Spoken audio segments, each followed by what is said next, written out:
Welcome to 10 Questions. Profiles from a Distance. A Dirtbag NPR production.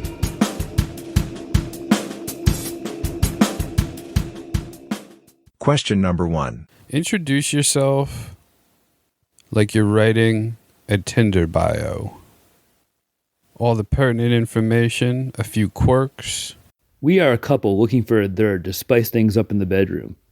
You must be fun, open-minded, and able to convince my girlfriend that we are looking for a third. That was the voice of Brian St. John. He's a stand-up comedian, an American degenerate. I don't know what his day job is. As far as a third in the bedroom, I don't even know how that works out. What size mattress do you have to get? You can't have 3 people on a queen, obviously, so it's a king at a minimum. Do they make beds for couples looking to add some spice? A little paprika? A little cumin in the bedroom? And then who makes the, you got decisions to make about thread count after that. It's stressing. It's stressful. I picture it being stressful. Or maybe I'm analyzing it too much and it's just a weekend thing. And maybe this weird analytical nature has prevented me from having a 3-way. Also, I think it was in Slash's autobiography that he said 3-ways aren't great, but somebody always feels left out. And that 4-ways are actually the way to go. Which makes sense, and I guess we would have to talk to Slash about mattresses, because he's probably got it on lock. Moving on. Question number 2. What's the first experience as a child that you truly remember? Whether it's a birthday party or mowing the lawn, something like that. One of my favorite and most vivid early memories was, as a kid, my parents bringing my brother and I to the Staten Island Zoo. We used to go there all the time, and I would think that I had been teleported to Africa. I thought I was in this exotic foreign land, and I couldn't comprehend that it was so close to my house. Meanwhile, the Staten Island Zoo is probably the most disgusting, decrepit, and depressing place on the face of the earth. Where I grew up, we had a zoo. It was for retired circus animals and animals in general that weren't doing so well. So most of the exhibits lacked an eye or a leg. There was a blind monkey, and it would just rub its face on the glass all day for... It was hard to watch. It was hard to watch. It smelled bad. Not the monkey, the zoo in general. It smelled bad. It was mostly run by people on work release from the prison. So you had a bunch of handicapped animals being taken care of by a bunch of criminals. Famously, the town, this little hillbilly town, got very excited because we got an elephant. We got an ex-circus elephant. And I don't know whether he loved the crowd, missed the attention, but that elephant committed suicide and dove into the retaining pit, and they had to have a fundraiser for an elephant funeral. Pretty grim. Question number 3. Do you have a hobby you always wanted to pursue that you never followed through on? That always sits in the back of your mind? I've always had this fantasy of being a Little League umpire, and not even professionally or even for a whole season, maybe just a weekend, a couple of games, a tournament or something. Because a Little League umpire, 90% of them are drunk at work, which is great, and 100% of them aren't qualified to do anything. That's why they're a Little League umpire, and yet they're given total control and power over the most important thing currently going on in most of those kids' lives, and most of their parents too. And any decision you make will leave a lasting, terrible impression on them that they'll remember and take with them for the rest of their lives. This is such a low-key power fantasy. Not prison guard, not mayor. I want to be an umpire for children. To be honest, I like the idea. I think we should write this as a script. Get famous, and then do it in real life. Man, we'll make those little kids pay. Question number 4. What's something you believe to be true that most people think is false? I don't believe that pre-cum can actually get a woman pregnant. And I've heard from many people, from many genders, that pre-cum can absolutely get a woman pregnant. But my dick is leaking all the time, and my pull-out game is weak. Yeah, I don't know if pre-cum can get a girl pregnant. I'm not even really convinced that STDs are real.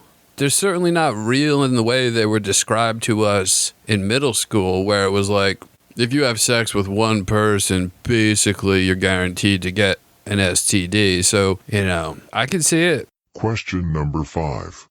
How much time would you have to spend alone before the freedom of it wore off and you became bored or depressed? Well, it depends on where I'm alone. If we're talking cabin in the woods, I give myself 7 days max. If we're talking deserted island, I think I could do probably 2.5, 3 months, given it's good weather, it's nice out, I have nice scenery. And if we're talking my room, like Xbox, internet and all, 3 years easily. A cabin, Ted Kaczynski. Who else was a famous cabin person? I guess The Shining was just a large cabin. That didn't work out well. The Island conjures up ideas of Tom Hanks, and that's fair. I think he handled it well. I get it. I could see you starring in a Castaway kind of movie, making friends with some inanimate object, building a raft. I don't know if I would have left if I was him. For Helen Hunt, come on. Question number 6. What's a favorite joke of yours or someone else's? Picking a favorite joke is almost impossible for me. It's like a toss-up between a dozen Mitch Hedberg, a dozen Rodney Dangerfield, and a dozen Norm Macdonald jokes. Like, I always love when Norm goes on late night TV and just drags out an old street joke for an entire segment. Like, Norm's moth joke on Conan is one of the funniest things I've ever seen. I probably watch that once a month. But if I'm going to pick a favorite joke, my go-to is always Rodney Dangerfield saying, my wife and I were happy for 20 years, and then we met. Which obviously it's better when Rodney does it. But it's just, everything about it's perfect. It's mean. He's the butt of the joke, part of it anyway. It's set up punch, and it's got misdirection. It's got everything. I love that joke. My grandfather was heavily influenced by Rodney Dangerfield. He used to wear a hat that said, "Marriage isn't a word, it's a sentence." And he thought that was about the greatest thing ever. One of the first moments that I learned that jokes could be mean and funny at the same time, my grandmother was swimming, and my grandfather walked out on the beach behind me and yelled, "Quick, somebody harpoon that whale." My grandmother was a little thick, as the kids say these days. Question number 7. Make up something that sounds like a racial slur, then use it in a sentence. For example, he's a real soup sipper, if you know what I mean. Well, I've put in a lot of thought into this. And I like the word prim. Use it in a sentence. Me and the boys went to Buffalo Wild Wings, and the prim waitress wouldn't give me her number. Well, if the goal was to make up a word, and you didn't know it, but then you used it, I don't know if that counts. But prim is a word, and you would be using it correctly. Moving on. Question number 8. What's a strange fact about you? I didn't eat a hot dog till I was 37 years old. I didn't find out until very recently that you weren't supposed to stand up when you wiped your ass. I had just been doing that and just spreading peanut butter my entire life. And the only way I found out is from another comedian talking about how he just found that out on a podcast and how stupid he was. And then I had to Google it and find out that I am also indeed an idiotic, shitty-ass child. I would like to see the breakdown and the percentages of the stand-up versus sit-down crowd. A lot of people also don't know you're supposed to go side to side. That one surprised me. Podcasts continue to make the world a better place. Question number 9. What's your favorite piece of art? Whether it's an album, movie, painting, or book. I don't necessarily have a favorite specific art piece, but around where I live, there's a lot of beautiful and very intricate graffiti murals. But nothing makes me happier than when somebody just lazily spray paints the word fuck or like a badly drawn penis on like the side of the highway. And the only thing that actually makes me happier than seeing that is when someone spray paints the word fuck or a shittily drawn penis on top of a beautiful graffiti mural. Cranksy. Man, I was in Jersey City on a job site, and somebody had just spray painted in bubble letters pubes, and I wanted to know how to join that gang immediately. Graffiti's interesting because it's like one of the only art forms that is intentionally ephemeric. That's a big word, and I think I'm using it correctly. Something temporary that goes away. In most cases, unless you're Banksy, then it's worth millions of dollars.